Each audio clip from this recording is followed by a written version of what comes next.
बसो मेरे मन में, बसो मेरे मन में राधा रमण, राधा रमण मेरो राधा रमण। सेवा सुमिरन मेरो पूजा पाठ बंदगी, यह सुख सिद्धि मेरो जीवन की बंदगी।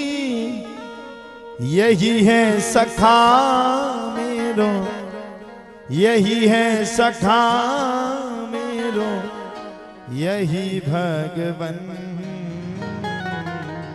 गाइए।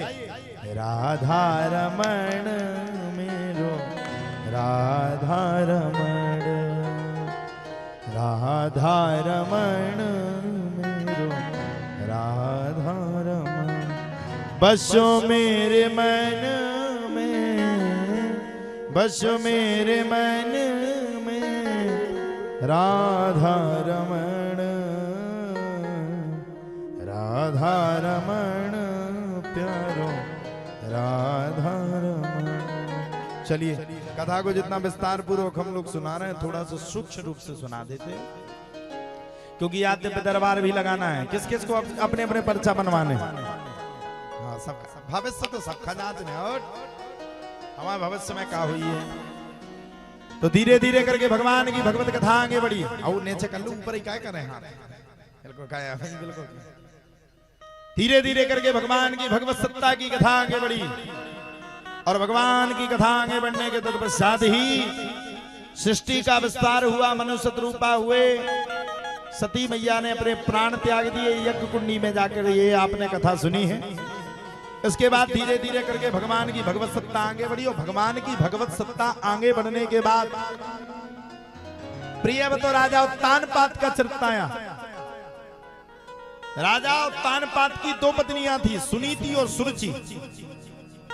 सुनीति के घर में ध्रुव जी का जन्म हुआ, और सुरुचि के घर में उत्तम का जन्म हुआ।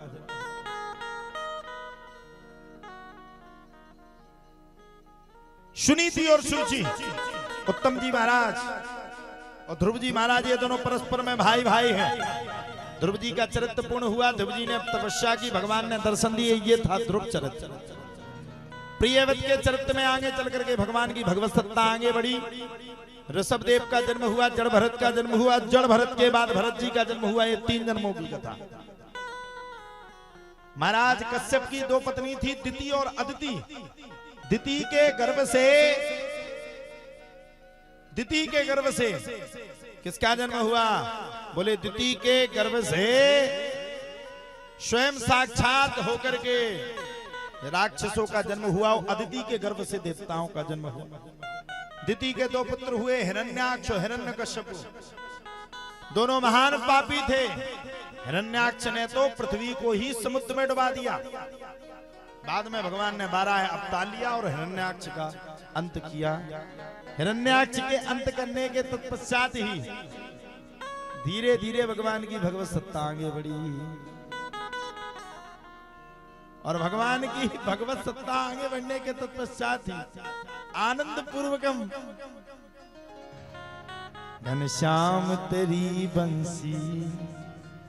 भगवान की भगवत सत्ता आगे बढ़ने के तत्पश्चात ही हिरण्यकश्यपु ने अपने भाई का प्रतिशोध लेने के लिए महान तपस्या की, और इसने तो भगवान से खूब वरदान मांग लिए।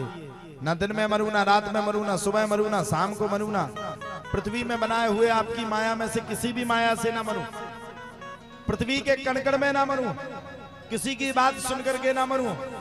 कहते ना राक्षस के घर में भगवान का जन्म भी होता है।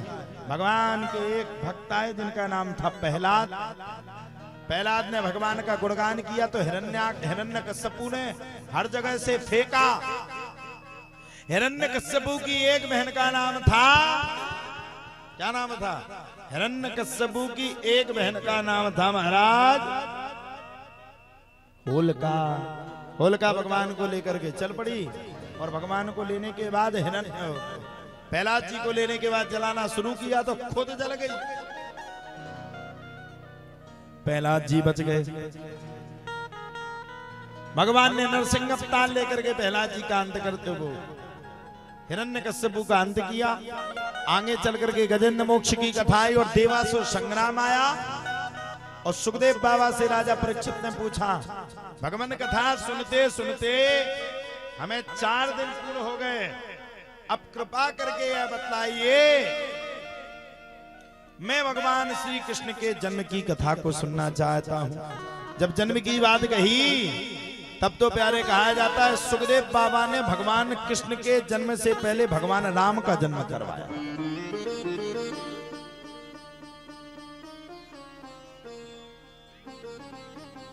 तो राम जन्म कथा